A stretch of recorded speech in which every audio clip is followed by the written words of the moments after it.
This is my intro music. Welcome to the video. I hope you like it lots, so don't forget to subscribe and click the thumbs up button. Now let's react.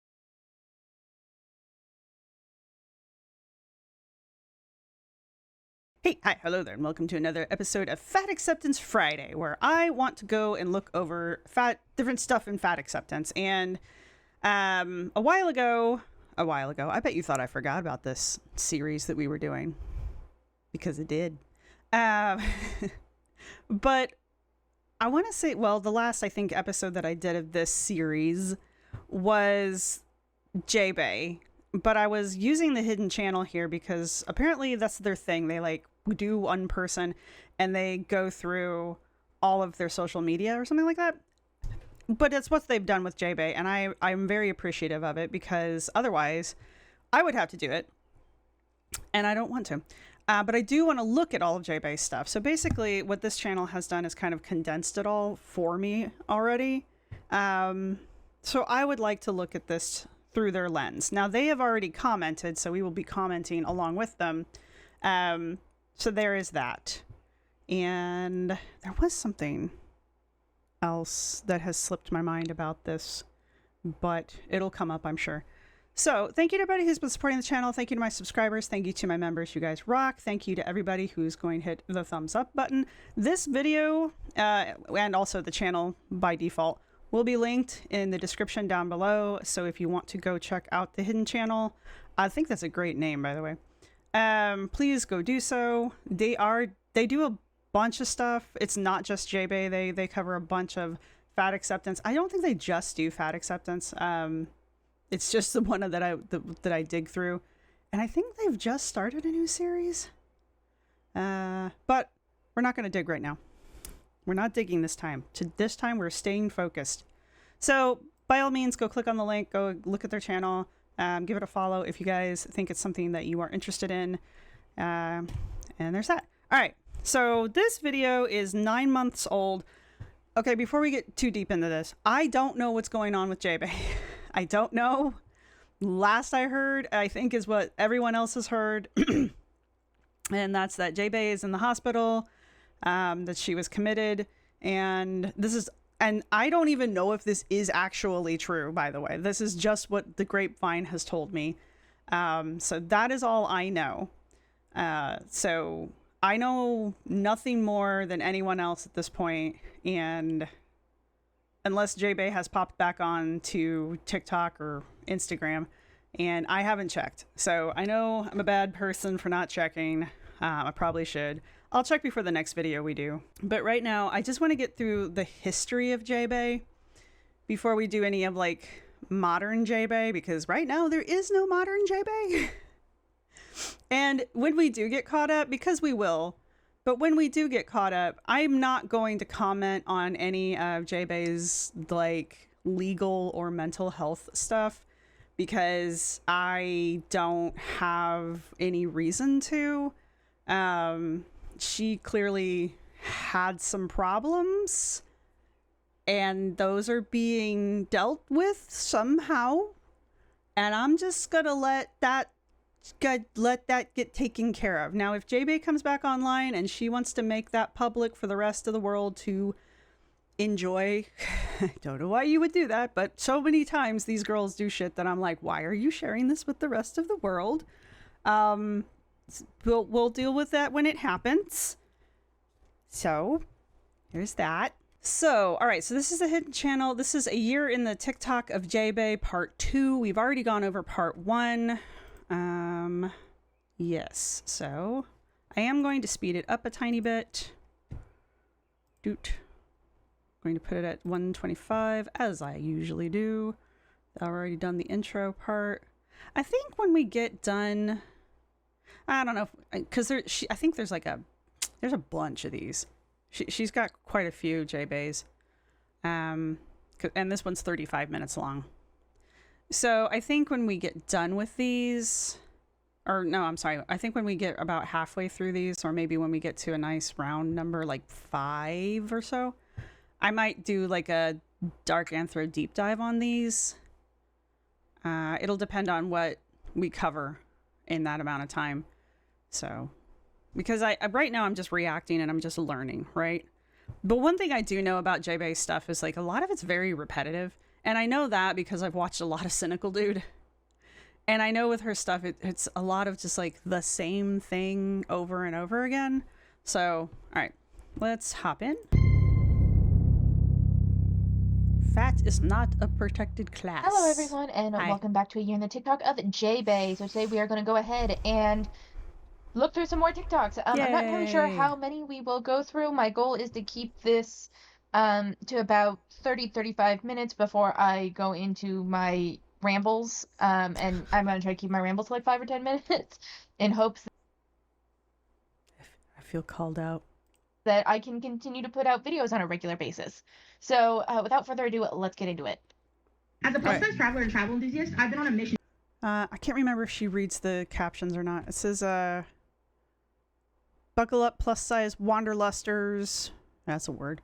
My heart lives for travel, but guess what? And then it cuts out. To make travel more accessible and comfortable for everyone. Throughout my journey, I've noticed a lack of resources specifically catering to the needs of plus-size travelers.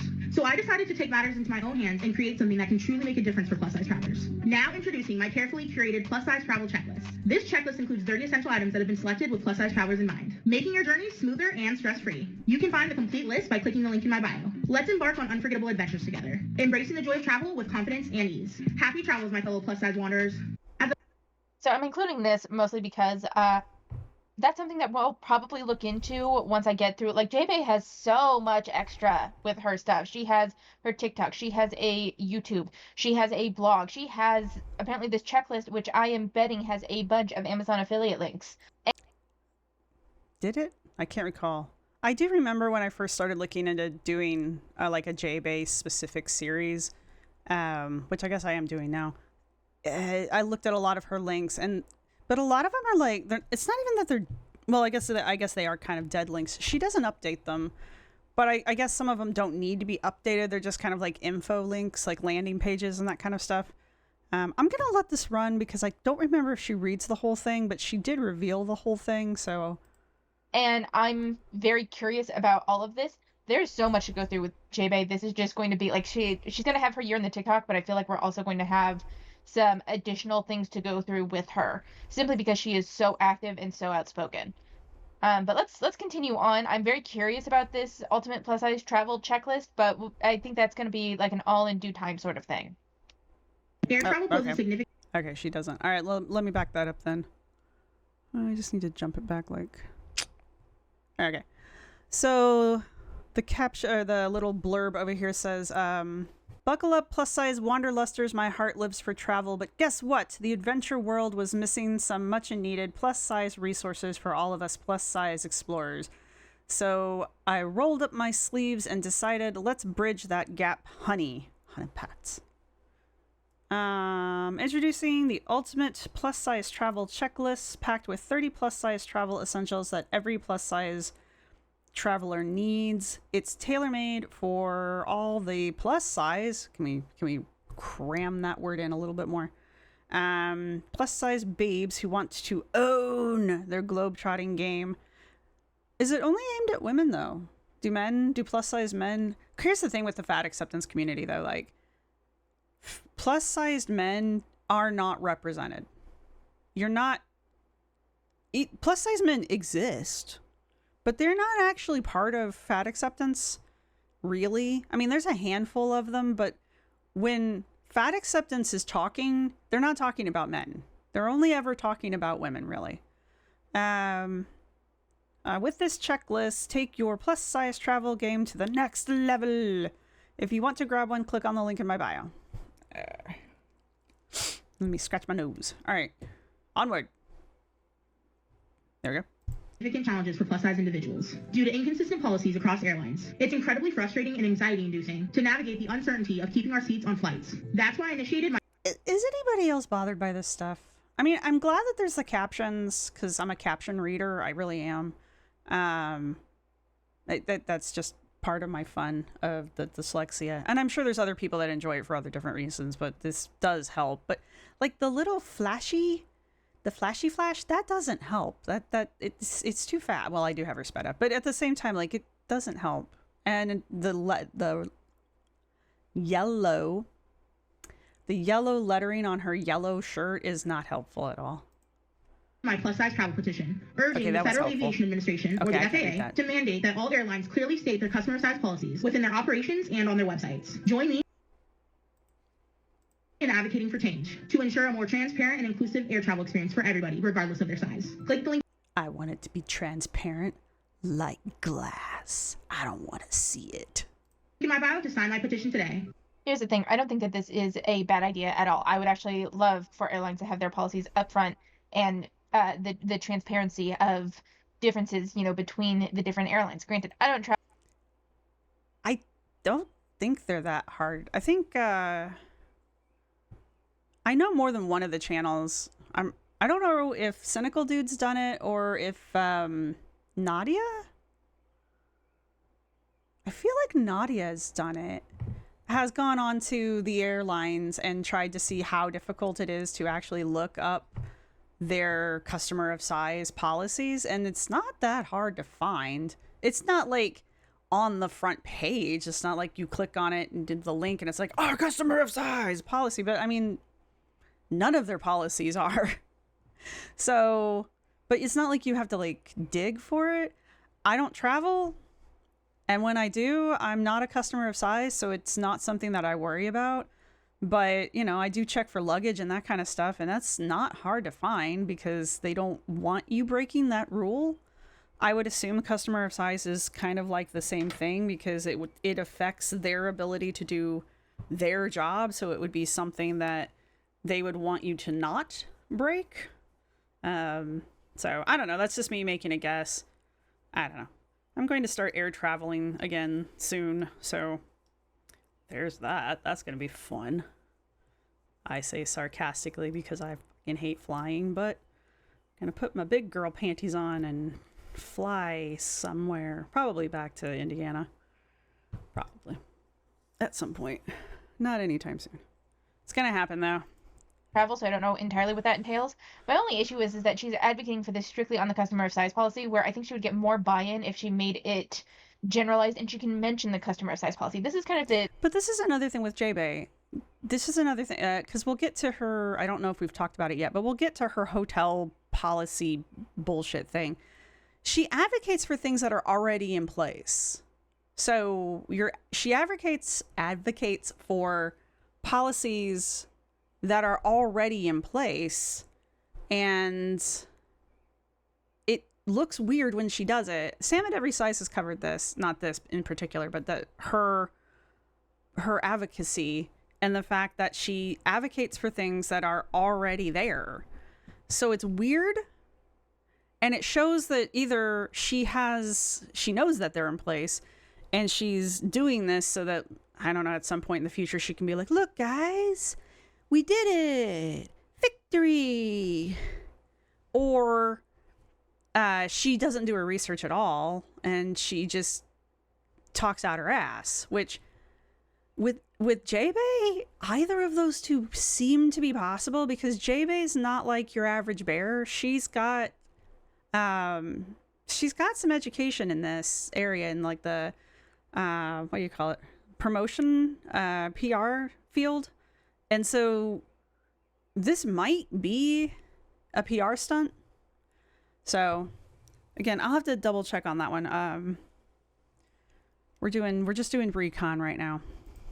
The issue that I see with a lot of activists, and it's something that I've kind of learned and am learning more as I am getting into my job, since I'm an advocate for ESL students, is that you can advocate for your particular group, but you're going to get far more buy-in if you are also advocating for with essentially like a quality of life for everyone as well. And I'm actually going to get into that a little bit with my rambles today, but to stay on topic here.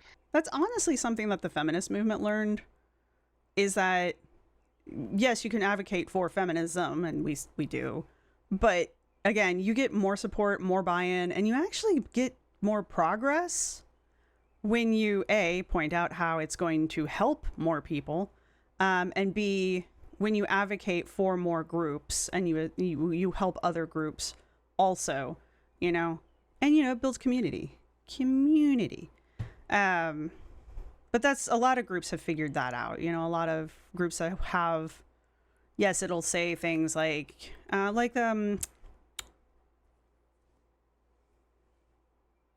anyway, other groups have figured this out. And so you will see, a lot of times you will see multiple like specific interest groups that'll band together to do one specific cause. Okay, so when the 76ers were trying to build the stadium here in the city, we're not even going to talk about it. That was a weird fucking thing. Anyway, you had the Chinatown Committee hated it, but then you also had like one of the Black advocacy neighborhood groups. They both came together to basically protest against it. And I'm not like, oh, they hate each other normally, but they came together because of the 76ers. That's not it. The groups worked together because they have a lot of overlapping interests, and they didn't want the 76ers building that stadium there. But they were more effective working together than they were working apart. Fat acceptance is not a real advocacy group. A, they don't understand how to advocate, and B, they don't have a leg to stand on. And they appropriate other causes' problems in order to have issues to pretend to advocate for. And they won't work with other groups. They villainize other groups. They villainize other groups if those groups are against their points. And then they try to be feminists. They try to be like, oh, we're feminists. No, bitch, you're not. I'm sorry.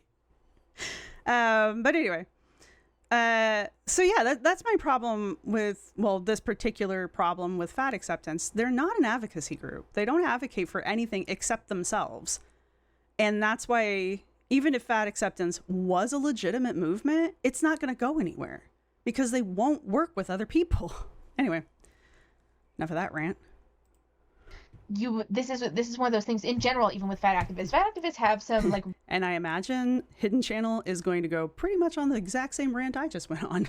Reasonable points in various aspects of their rhetoric for their like size inclusivity stuff. If they were more advocating for test seats outside of rides at amusement parks, I think most people could get behind that.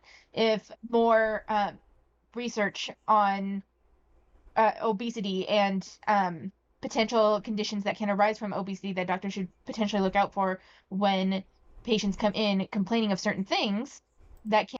But then they would have to admit that obesity is a health condition, and they refuse to do that. They want to rewrite obesity as just being it's not a thing. Like, obesity just exists. No, obesity is a health condition. No, it's not. Your doctor's just using it to discriminate against you.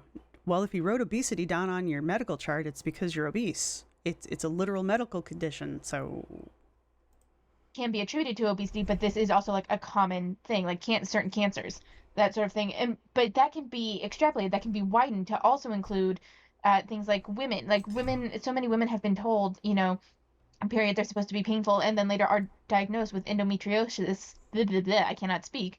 Endometriosis. That has progressed to the point where they like lose an ovary or something.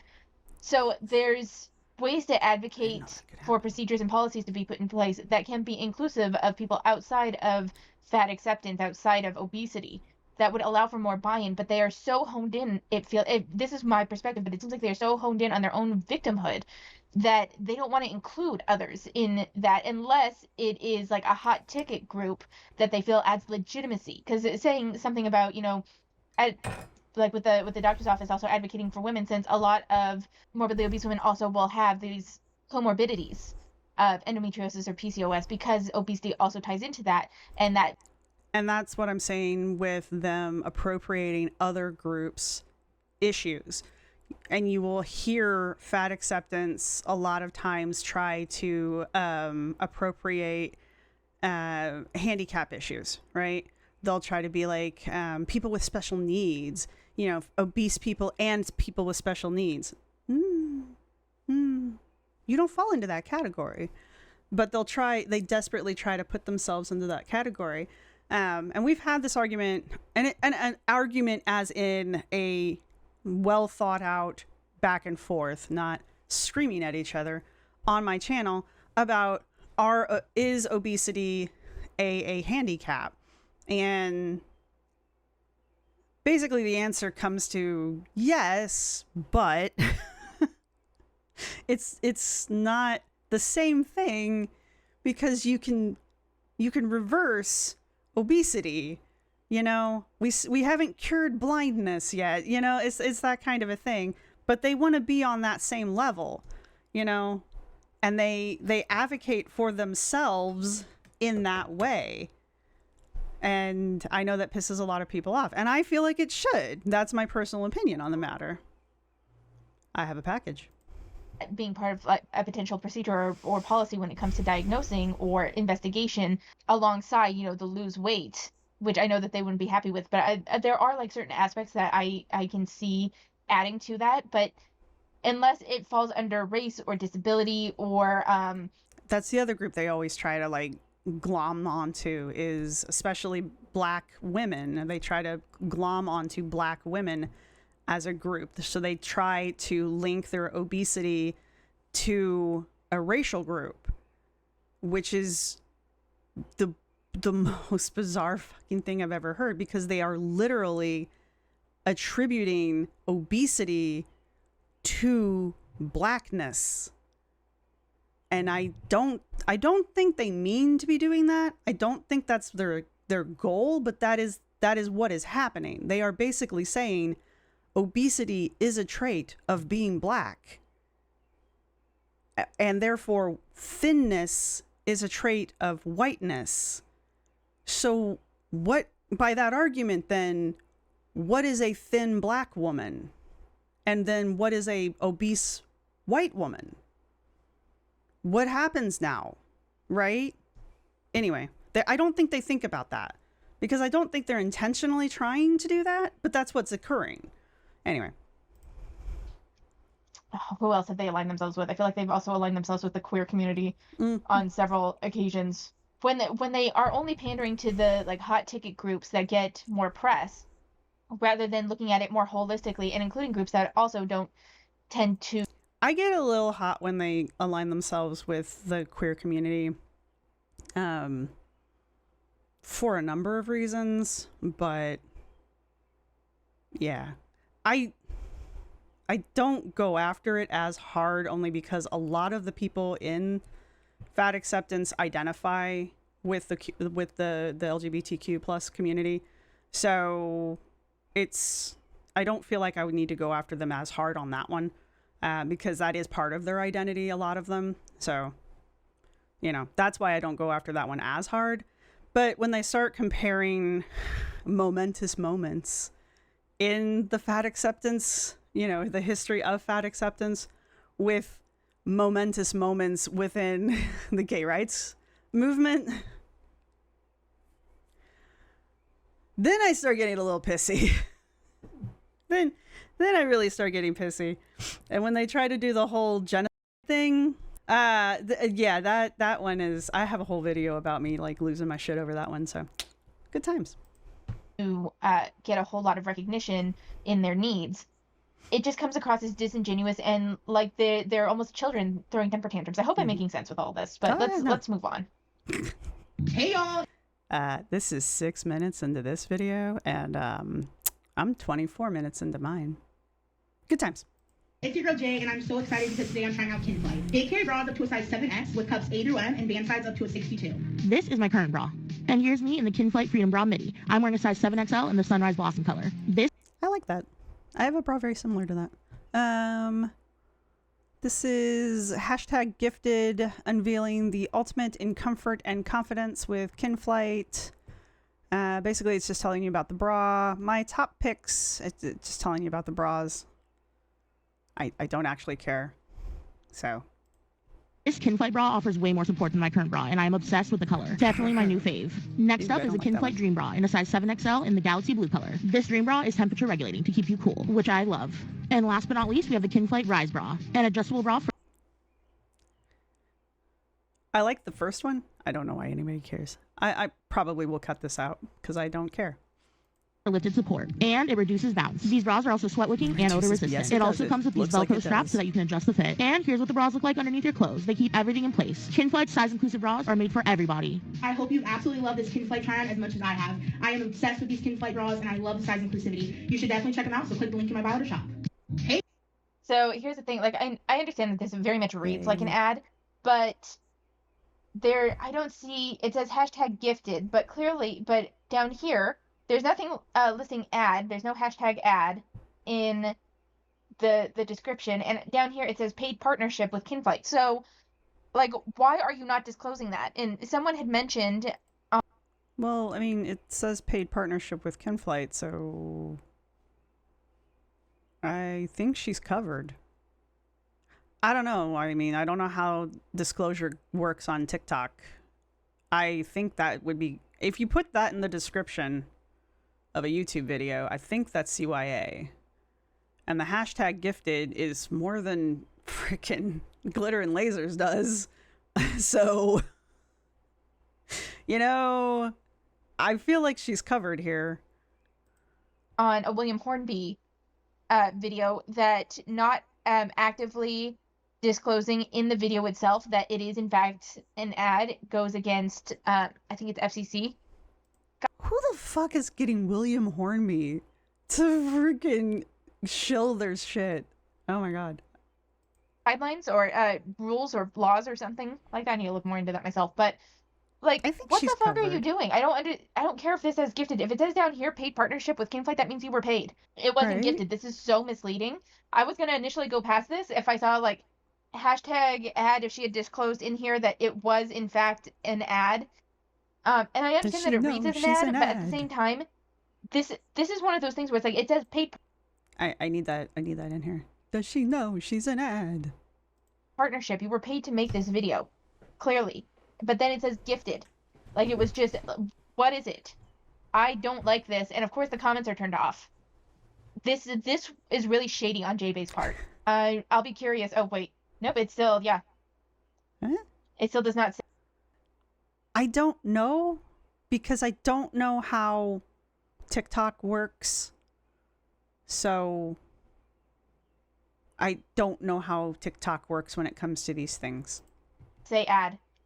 Size inclusive fashion, FYP, sustainable fashion, body positive, all of that, but it does not say hashtag ad. She does not mention that it is an ad, and the only indication that we have of anything is down here in this text that is gray instead of white, like up here, so it's easier to miss, and it's I think, okay, I don't know, and I don't know why I'm doing this part. I don't know, but I think when it's grayed out like this, I think that's like you clicked something when you were uploading. I don't know. I'm just gonna shut up. I don't know.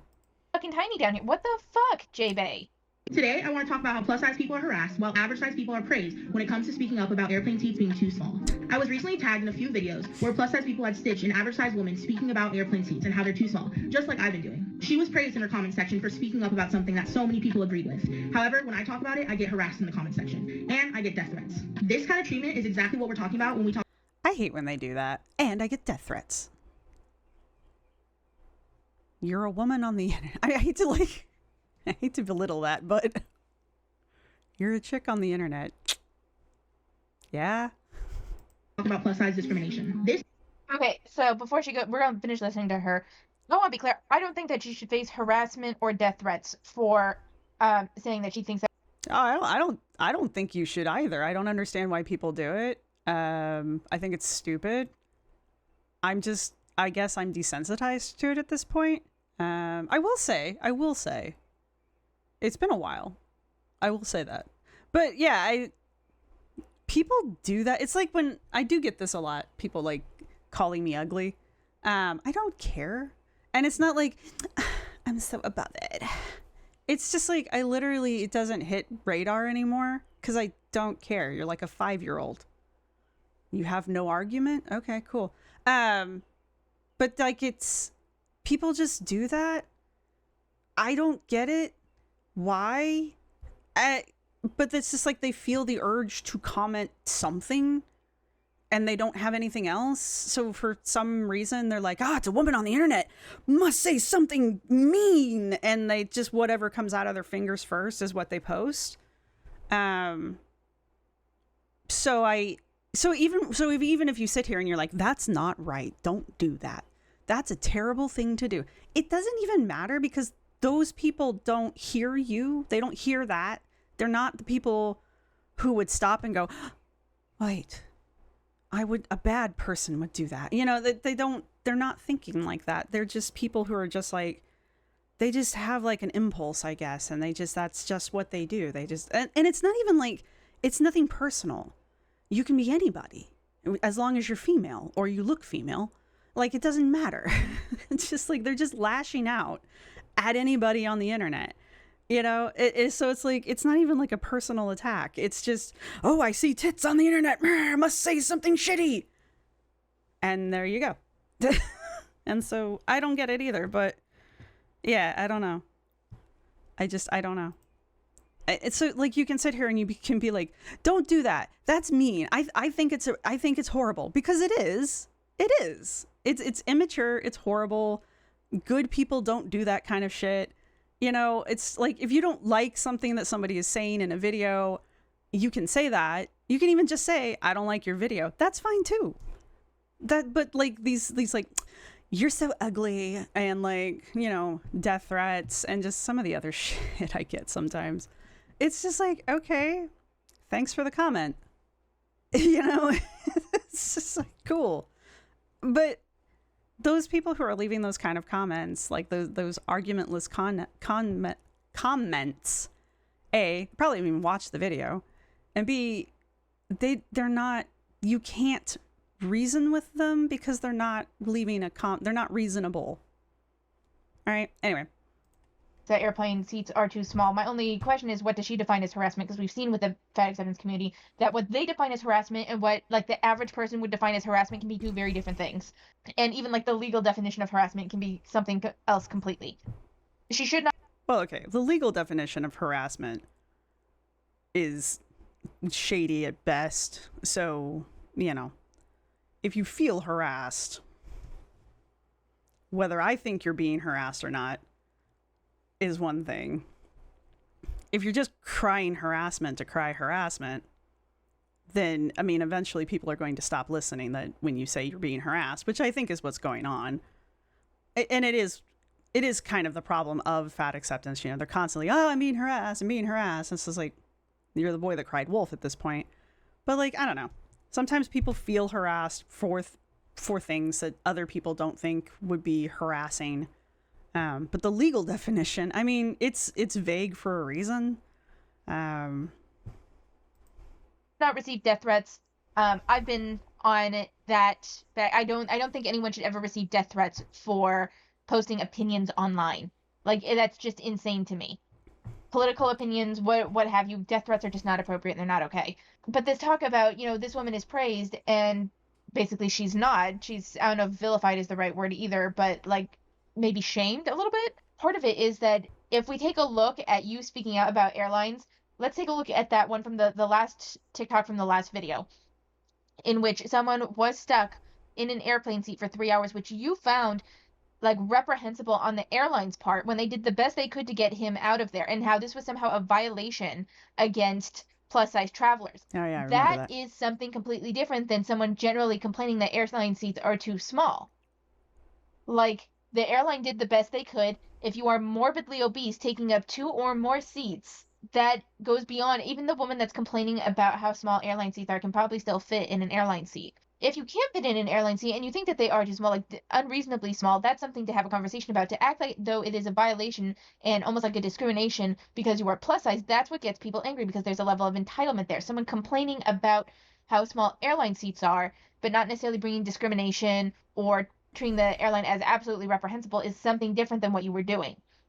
And this is something else that I see with the fat acceptance group, is that they will use far more extreme language to complain about something, and then when someone complains about it in a much more mundane, everyday way, they're like, well, why are you guys praising her? And yet I'm getting harassed. And when the language was completely different. Language matters. This is one of the things that I keep saying, and this is something I've seen you guys say in the comments.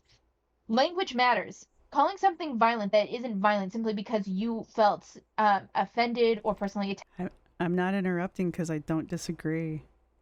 attacked by it is not the same as something being violent, and it devalues violence. Same thing with words like discrimination, bigotry, and like racism, homophobia, that sort of thing. When you guys use those words, use bigotry, discrimination, will sometimes even say it's akin to being racist, it's akin to being homophobic, as like fat phobia being akin to those things. You degrade your words because I will interrupt here. It's not even that. Well, it does. She's correct. It does degrade those words. It does. Period. Full stop. The other thing it does, those words are conversation stoppers, right? They're words that you can use to stop a conversation and gain control of it. If we're having a conversation and I drop an ism on you, well, that sounds like an ism. If you are a normal, rational person, it will probably cause you to go, what? Because you're probably not. And it causes your brain to stumble, which is going to cause the conversation to stumble, right? And so, because you're going to do one of two things. You're either going to be like, what the hell? Or you're going to be like, I am not, because that's a normal reaction to being called something that heinous, right? Pearl clutching and everything. But what has happened now is whatever conversation you were having at that time has now stopped. And you, the one who dropped the ism bomb, can now step in and take over the conversation. So is it a good way to do it? No, it's a coward's way to do it. But it is a way to take over a conversation or stop a conversation, because the other thing you can do now that you've dropped that bomb is you can turn tail and run. And you will see fat acceptance do that when they're losing a conversation, when they don't have any good points to argue, which they normally don't because they don't have any good points. They will start dropping isms on you. And the reason they do that is because they know that will stop the conversation, because most people don't fall into those categories. And because we don't, we go, and it causes you to pause and it causes you to stop what you're doing. And so then they can either attack because now there's an opening, or they can be like, I won this conversation, and turn around and leave. So on top of devaluing these words, Hidden Channel is 100% correct. It also allows them to stop conversations and gain control. So I added something. I'm not going to take you seriously when you are constantly using hyperbole and extreme language to make your point, because then it seems like, well, then no matter what, you probably aren't going to be pleased. Does that make sense? I'm hoping I'm making sense. It's one of those things where it's like, it does make sense. That's why I'm not interrupting you, because I'm making a TikTok at this point. And I'm sorry to bring it to this, but it's the only example that pops into my brain. Someone misgendering a trans person is a rude asshole. Like, purposefully misgendering a trans person just to be a dick is a very... I didn't know we were going here, but okay. I didn't know this is where this conversation was going. Very rude asshole, and is not someone necessarily that I want to associate with. That being said, I don't see purposeful misgendering as violence against trans people. Someone physically assaulting a trans person for being trans is violence against trans people. Misgendering, even purposeful misgendering, isn't the same thing as violence. I think an argument can be made for bigotry there, and it's definitely unkind, but it's not the same as violence. This is kind of in the same vein. You can't say that, oh, this person, complains about small airline seats and I do, and yet they get praised and I get harassed. Well, you said that this is absolutely unacceptable, that it's discrimination against plus size travelers and XYZ, blah, blah, blah, blah, blah, blah. When it's not discrimination, it's the way things that go, and it's not accessible. You can argue about accessibility if you want. That's totally cool, but there are nuances to have to this conversation, and when you come at everything with a sledgehammer, you can't be surprised when people walk away from you. My favorite... Okay. I agreed with 90% of that. However, just a caveat. I hope we all understand what I'm caveating, because I don't want to go back to it. I do believe that language can be violence. I 100% believe that language can be violence. I believe that not only can language be violence, but language can lead to violence. Ergo, language is violence.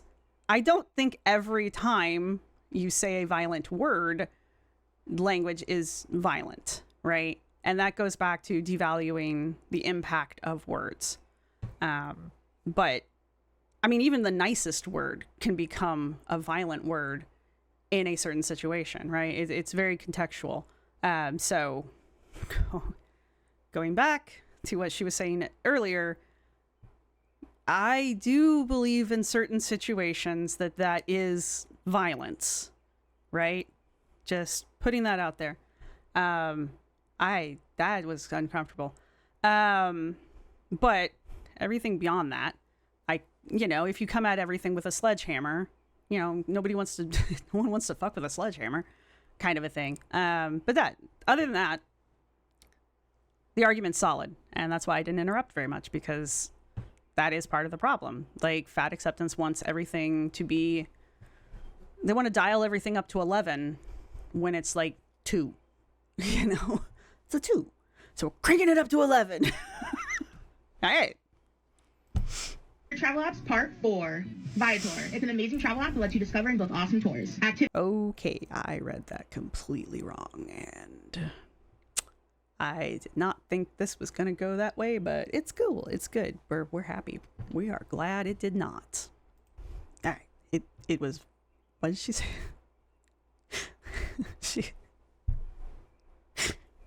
I'm not backing it up. Activities and experiences at your fingertips. Find and explore the best destinations with ease. I bet it is better than your fingertips.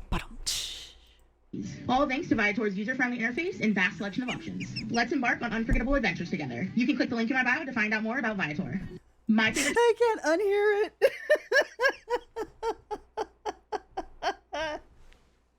I'm so sorry. I can't unhear it. Okay, back and ready to explore. Welcome to another chapter in my beloved travel app series. With this series, I will share my absolute favorite travel apps with you. Today's spotlight, a word I can't say. Your passport to unforgettable adventures. Click the link in my bio to check them out. So is this a sponsorship? Is this how she's getting sponsors? Or is she just that? Does she just actually really like this app, I guess? I don't see anything mentioning gifting or, that it's sponsored or anything like that. So you guys love Dua Lipa as like a sound on TikTok. Every 90% of Amber's little TikTokies and her TikTokies and Anna's TikToks have some song from Dua Lipa on them, and it's just like, her music must be banging. Travel apps part 4, Viator. So after what she did with the Kinflight bras, like, she's saying click the link in my bio. This could just be a recommendation thing, but it reads exactly the same as her ads, and part of me is like, is this another ad that you just haven't disclosed? I don't know. Jade needs to be a bit, I think would benefit from changing up her language and her presentation when she's simply recommending something versus when it's an ad, or at the very least, as required, disclose her ads properly. I don't know. Vote in the comments. Ad that was undisclosed or genuine recommendation. Today, I want to talk about all those who have viewed my plus-size travel petition and think that I'm asking for special treatment. The purpose of my plus-size travel petition is not about special treatment, but rather fair treatment. Why does she keep matching the letters to her shirt? Or is the app doing that? Because it's really hard to read. Equal skies, equal rights. Bitch, no. And ensuring plus-size travelers have a similar experience to other passengers. The petition. So fair treatment means you get the space that you paid for. There have been, I've seen people talk about, like, plus-size people that bought the second seat, and someone brought like a baby on board and was like, well, can you just like squish yourself into another seat so my son can sit there? When they did not pay for that extra seat, the plus size person, the fat person, paid for the extra seat. And to that I say, fuck you. The plus size person paid for the extra seat, therefore it is their space. That is fair. If you pay for that seat, that's your seat. You paid for it. That's money. You put that money down, that's your seat. If you paid for that whole damn row, that is your row. You know, I'm sorry, that's how this game is played. I had somebody in my comments who was like, what did they say? If I paid for the extra seat, do I get extra drinks and extra peanuts? And I'm like, yes, you do, because you paid for that damn seat. You know, like that's how this is played. No, you don't get to put your child in my extra seat. I paid for the damn seat. It's my seat. Fair treatment. I don't think if you, and even if you only pay for the extra seat, so you have a place to put your shit or something, that you want to like keep out for the flight, as far as I'm concerned, you paid for that seat. You can do with it what. Some people, I have heard, buy the extra seat just to have a buffer. They just don't want someone next to them, and they will buy the seat just to not have someone next to them. And that's their seat. So, yeah, I mean, if you paid for 2 seats, regardless of why, it's your seat. You know, if you just bought it so that you could put your feet in it, it's your seat. As long as you're not breaking rules, you know, maybe you want to stretch out and sleep. I don't know. I don't fly. You fucking want. That's fair treatment. Being able to take up 2 seats but only pay for 1, I think bullshit. that is special treatment. Curious to hear your opinions on this one, because I can kind of understand how it would go both ways. But I definitely come down on the getting a second seat and not having to pay for it is special treatment, not fair treatment. And I would like to hear your opinions on that. Well, you addresses have. the inequalities that us plus-size travelers face and aims to prioritize our comfort and safety. Many people. Okay, but comfort really isn't prioritized by anyone on airlines, from my understanding. Granted, I've never traveled on an airplane. I have not. This is like a 1:20 clip. I don't think we're gonna make it through it between her and I. I had that experience. So feel free to comment in the description, or not the description, in the comments down below, if you think that your comfort is taken into consideration during airplane travel. Because from my understanding, comfort isn't really a consideration for anybody. No, not so anymore. Already right there, you were asking for special treatment. Safety, I think, comes in the realm of the belt extender. And this inequalities, the issue with the idea of inequalities around fatness is that... Look, safety? You're in a flying tin can. I hate to break this to y'all, but once you're in the air, what do you think's gonna happen? They can't all be that one guy who somehow managed to land the plane in the what was it? The river? They can't all be that guy, okay? I'm just letting you know. This is why I don't fly. But, you know, you're in a flying tin can. The seatbelt's not gonna help. It's just there to make you feel better. So, it's there for takeoff and landing, I guess. I honestly don't know why there's seatbelts in planes. Fatness is something that you can change with lifestyle changes. Unlike the person in the wheelchair that can't diet and exercise their way out of a wheelchair. Yeah. Or, that was the point I was trying to make earlier. There's a lot of other disabilities, but they are not coming to mind at the moment. But there's other ways that people can't diet and exercise themselves out of their chronic illnesses, out of their disabilities. Morbid obesity is something that is very fixable without even direct medical intervention. If you have a food addiction that you need treatment for, then that's something that definitely needs to be talked about and seen with your doctor. But no airplane can accommodate you out of your food addiction. That's something that you have to deal with. So anyway, opinions, and we'll finish listening. Have compared this issue to people needing extra space for napping on planes. This is far from the same thing that we're asking for. We are asking for inclusivity and accessibility, no matter our body size, shape, or weight. Laws in Australia and Canada, and the Southwest Airlines customer size policy here in the United States, shows that inclusive policies can be implemented successfully. With my petition, I'm striving to make positive, inclusive change in the... Really? Really, Australia and Canada? Really? Really? Why don't you just make a law that makes them make bigger seats? Then everybody's happy. Airline industry by calling for clear guidelines and equal treatment, ensuring that plus-size travelers and those who need more space have a fair experience without additional financial burdens or discrimination. If you would like to learn more about my plus-size travel petition, click the link in my bio and consider signing. You'd be joining me and 30,000 other people who believe in this.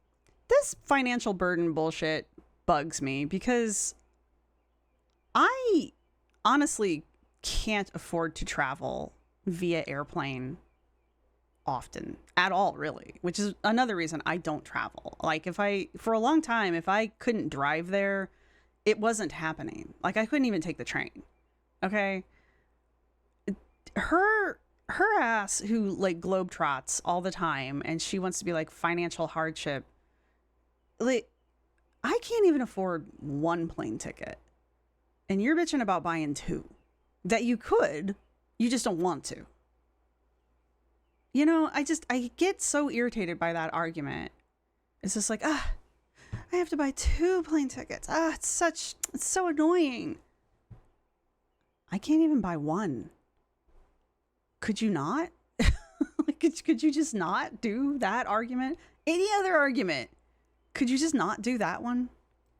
This cost today. 30,000 really isn't that much for the general scope of even just the U.S. But even putting that aside, this goes back to there being things that, like, there's aspects of it that I disagree with. Clear guidelines, clear policies, transparent policies. I agree with all of that across the board, not just for the plus-size travelers. Across the board, policies and guidelines should be made readily apparent and easily accessible. Completely agree. The idea of not having additional financial burdens, and I'm guessing that's by way of buying the second seat. The issue is that you created that additional financial burden. Again, this isn't a matter of you being a wheelchair user that can't exercise and diet their way out of a wheelchair. You created the need for the second seat. You created it. It didn't happen to you. So it's just one of those things where it's like, if you eat yourself to this weight, it comes with additional responsibilities, financial and otherwise. The thing is that if we take it outside the realm of fat acceptance and we take it outside the realm of just even air travel, like, I almost exclusively have to use Dove soap because my skin is so reactive and my eczema can be so absolutely insane that...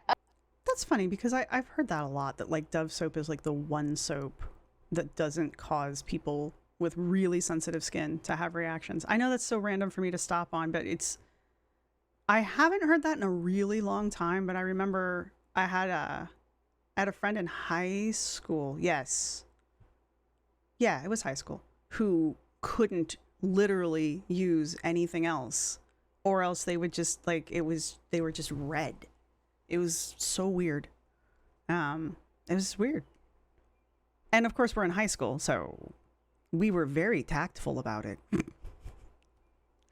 Kids are assholes, let me just put it that way. Other soaps are hell on my hands to the point where they crack and they bleed and they're itchy and the eczema just like takes over my hands. Dove is expensive. Did she have eczema? Like, we were in high school. I don't know. So she must have had eczema, I guess.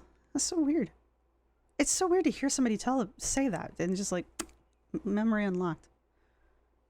That's so weird. Is expensive. Then like the Dial soap that my family members, my other family members who don't have eczema issues would use. My mom would use like the $2 Dial soap if she could, because like it's cheapest and it doesn't affect her hands the way it affects mine. I used Dial soap once and my hands just completely broke out in an eczema rash. So I ended up paying for the more expensive soap. Now, is that fair in this very kind of juvenile perspective of fair? No. But I recognize that it's just something, unfortunately, that I have to deal with. Like, it's not... I have the ability to buy the other soaps. It's just that the other soaps will cause issues for me. It's not a matter of vanity. It's not... Because I know a lot of people use Dove soap because it makes their skin soft. For me, I use Dove soap because it's the only thing that my skin seems to tolerate right now. And is that fair? It is... For me, it's not a matter of fair or not fair. It simply is what it is. And I kind of feel like it's the same thing a bit with travel. Like, you are so big that you take up 2 seats, therefore you have to buy 2 seats. It's not a matter of it being fair or unfair. It simply is what it is. Opinions? I want to hear your opinions. I don't know. I honestly got lost in that one, I'm not gonna lie. So, sorry.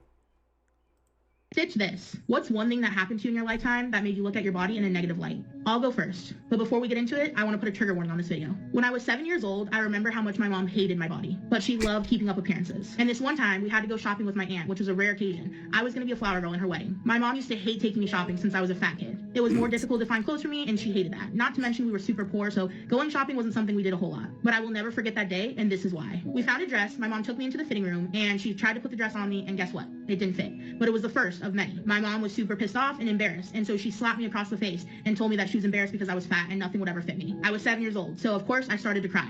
And when I left the dressing room, my aunt asked what was wrong. My mom hurried, shushed me, and said, "Oh, she's just upset that the dress didn't fit." But in reality, my mom had just slapped the shit out of me. I felt silenced, I felt judged, I felt shamed, and I was not looking forward to trying on more dresses that day, I can tell you that. I wasn't crying because the dress didn't fit. I was crying because my fat-phobic mom had just abused me in the dressing room. But I was never able to tell anyone this until years later. That moment had a major impact on me and my body image for years to come. But now, I just look back and I realize how strong I am and how strong I was then, and I'm so happy that I have a better relationship with my body. Despite going through things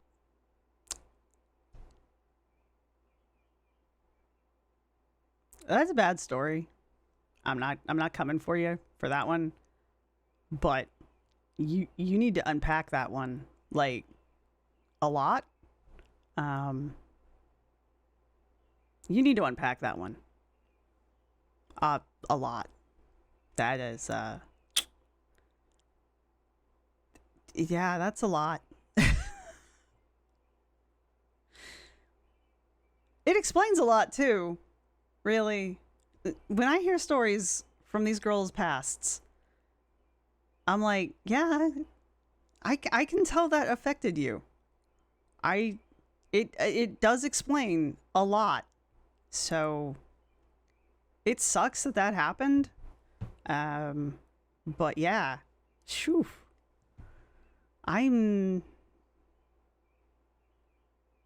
hoping that you unpack that someday and put it where it needs to go. 'Cause I don't think you have. I personally don't think you have. Not a therapist, not a psychiatrist, just a person with two eyeballs and an opinion. I don't think you've unpacked that one. like that and much worse. So stitch this and tell me something you went through that had a negative impact on how you looked at your body, but only if you're comfortable. And please I'm not gonna do that. know that even if you don't love your body or accept your body as it is right now, you can get to that point no matter what. Let's come together, share our stories, and show people that no matter what you go through, you can always get to a better place and you can love your body at any size, any age, and anything in between. Stitch this. So here's the thing. I genuinely believe this story. I do. I believe this story. Emotionally immature parents are ubiquitous. And that The written part over here is just her briefly reiterating the story and basically encouraging people to stitch it. And you know how awesome she is. Through tears and pain, I've found my voice, my worth, and my fierce self-love. Now it's your turn. I feel like they tell themselves this over and over and over again. It's like the fake it till you make it thing, or like, you know, a lie told frequently enough becomes the truth. And I don't believe it. It feels performative, but it feels performative for themselves in the way that they need to convince me to convince themselves, right? They need me to go, wow, you really do just love yourself to death. So that they can be like, oh my God, I really do. I really do love myself. And it's like, you don't look like somebody who loves themselves. You know, that doesn't look like a person who loves themselves. But that's my opinion. That's my opinion. But if she really is as okay with everything as she says she is, my opinion won't matter. You know, she's beyond the opinion of other people. If she's in her body acceptance where she says she is. So she should give two shits what I think is what I have to say about that.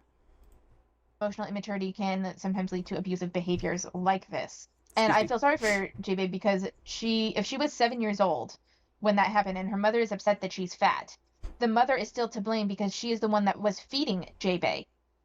The mother was completely responsible and yet took her frustrations out on a child that had no say in the situation, that had no autonomy in the situation because I don't know why Jade's weight was an issue at such a young age, if it was parental neglect. And so Jade often ate to comfort herself, which I could see. Or if it... I think that's the other part of this story. I think Hidden Channel's trying to get there. At at 7, I feel like that's the parent's problem. Like, the parent has allowed for that. So, I mean, I know the 7-year-olds can be pretty sneaky. Children are a lot smarter than we think they are. So I get that at 7, she probably could have been sneaking stuff. I get that part. But, like, if the food's not in the house, where is it coming from? So, you know, if the mother's that frustrated that her 7-year-old is large enough that she can't fit into dresses in, I'm assuming, the children's section, then, I mean, you've only got yourself to blame, lady. I'm not her mom, though, and I don't think this was appropriate. So, but I also wasn't there.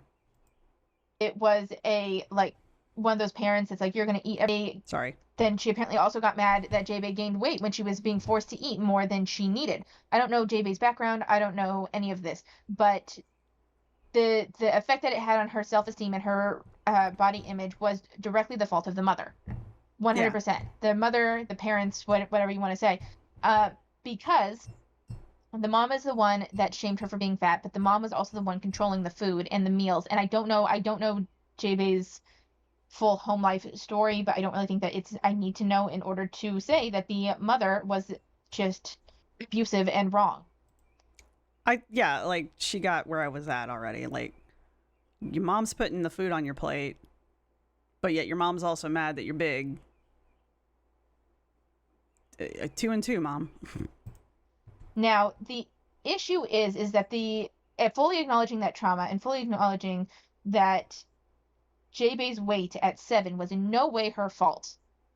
Yeah. That does not mean that fat acceptance is a good ideology to buy into for me. Like, yes, your mom was... Okay, I see where we're going. It's fine. I was like, that leap there, it was a minute for me. But yeah, we're going back to the fact that Jade is part of fat acceptance and a big advocate of it, and tying it all back to this, you know. I guess this is an origin story for Jade, like one of many, I'm sure. You know, she was already at 7, a large enough that she doesn't fit into even the largest of children's sizes. I don't even know what those are, to be honest with you guys. Don't have little ones. I have cats. I know what size and children they wear, because I buy those.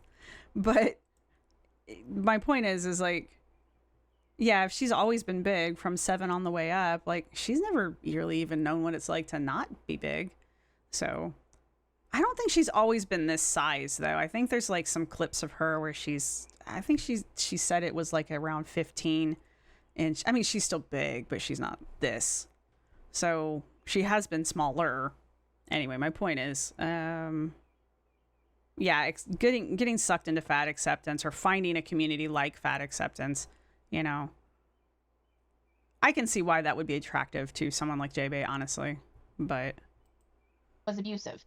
Yes, she clearly gave you either unfiltered access to food or made you eat or neglected you and you ate for comfort or any number of combinations and other ways that could have manifested. That does not mean that you have no control over your weight. You had no control over your weight, not really, at 7 years old. You had no control. That your parents had control over your weight at that point. Your parents had control over your weight for a good portion of your adolescence up till maybe when you could drive a car and feed yourself and that sort of thing. That does not mean that you have no control over your weight now. And this could be very much a learned helplessness sort of thing. Like, if I don't know Jade's background or any of that. I believe that this happened. I believe that she faced abuse from her mother. Learned helplessness. That's a good argument. I'll think about that one. That got me thinking. Because she was a chubby kid, even though it's the mother's fault that she was chubby. But I don't think that means that her weight is unchangeable now. I could see how changing her weight could feel insurmountable to her, though, given her background. No control over her food, was punished despite having no control. And so it kind of creates this, nothing's going to get better anyway, so I should just eat and comfort myself. But it can be changed. And it does not mean that your mom was justified at all in how she treated you. It does not mean that you were worth less as a child because you were fat. And it still does not mean that anything was in any way your fault at such a young age. But you have control now. And I think that's a big thing in the fat acceptance community is I just sit here and I just nod along with whatever she's talking about because, like, again, 90% of this I agree with. So JB's dropping some hot shit on us in these videos, so it's gonna be a long video. We're almost done though. Cat hairs.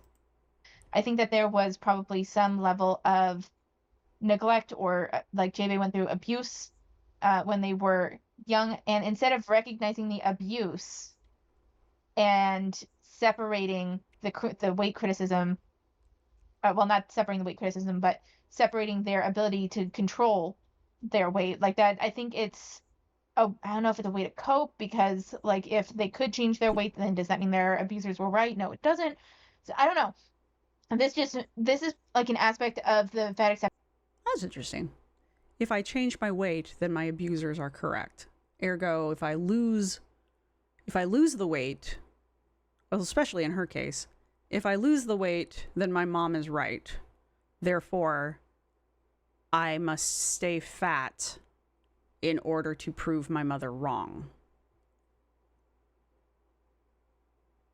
And if you have such a lovely relationship with your mother, I can understand why you wouldn't want your mother to be right. Can't fault you on that one. And it's an interesting argument. But I mean, again, if you unpack that story with the help of a professional, I think you would be able to identify that at some point that's not your mom winning, really. Even though it feels like it, it's not really your mom winning, right? I know it feels like it because I can see how that would feel that way. But that's an interesting point. We are psychoanalyzing J-Bay. Poor J-Bay. Psychoanalyzing poor J-Bay while I know where she's at. Now I feel bad. I feel dirty. All right. Had to take a moment. Acceptance community that I just feel is not particularly well explored. And I really wanted to cover more with Victoria because there's another example of this sort of thing. Not exactly like this, not as direct with her parents or anything like that, but it's about her going to a fat camp as a kid that I really, really wanted to cover. But Victoria has the past year of her videos still privated, so I cannot. But I'm seeing kind of a trend to a certain extent with these like big fat acceptance believers and experiencing abuse from people who ultimately had control of their weight at young ages and yet still blamed them and treated them as what definitely seems as less than because of their weight. And I feel like that's kind of colored their whole perspective. We're reaching all the time I can devote to this video today. So I am going to just talk a little bit about my job before I sign off. Okay, no offense. Not being mean. If you guys want to hear the rest of the video, by all means, go follow the link down below in the description. Words? That was a great one to end on. This was a dark video. I'm sorry, you guys. We got into it a little bit. Maybe I should put... Yeah. I should have a trigger. I don't typically do trigger warnings. I really don't, because I'm like, you're all adults. But yeah, there should probably be a trigger warning at the beginning of this. So I'll ask my lovely editor to do that for us. 'Cause yeah, it made me uncomfortable. And if it makes me uncomfortable, there you go. All right. So anyway, sorry for the heavy topics, but you know, sometimes you got to talk about it. And that's the problem with fat acceptance. Bringing this all back around. That's the problem with fat acceptance is they grab onto these uncomfortable topics and they know they're uncomfortable. And they know it'll get people like me and it'll shut me down. And that's why it makes me mad. because they have no right to talk about these things. But unfortunately, with her story here from her childhood, I mean, she has every right to talk about that if she wants to. I don't know why you would put that on the internet, but here we are. I don't know why the girls talk about their stuff on the internet. I don't know. We're not your therapists, man. You need to go to a therapist. You need to talk to somebody. You need to unpack this shit, man. But here we are. So this is the Hidden Channels Jade Part 2. And I do appreciate that the Hidden Channel did these. We're going to keep trucking with them. And yeah, so we'll get on to Part 3. I forget how many there are by the next video. I will have remembered these things since there was such a gap in between Part 1 and Part 2. And we're just going to keep up with these because I'm enjoying them. And we're learning more about Jade. More than I wanted to know. But that's the problem with this kind of stuff. Like, you guys have been asking me to cover Jade. And this is part of learning about Jade. So here we are. All right. Go ahead and let me know what you guys think down in the comment section down below. I know we went over some hard topics here, and so there you go. I just want to say the internet is not a safe space. So if you care to share in the comment section, please don't trauma dump, because again, the internet is not a safe space.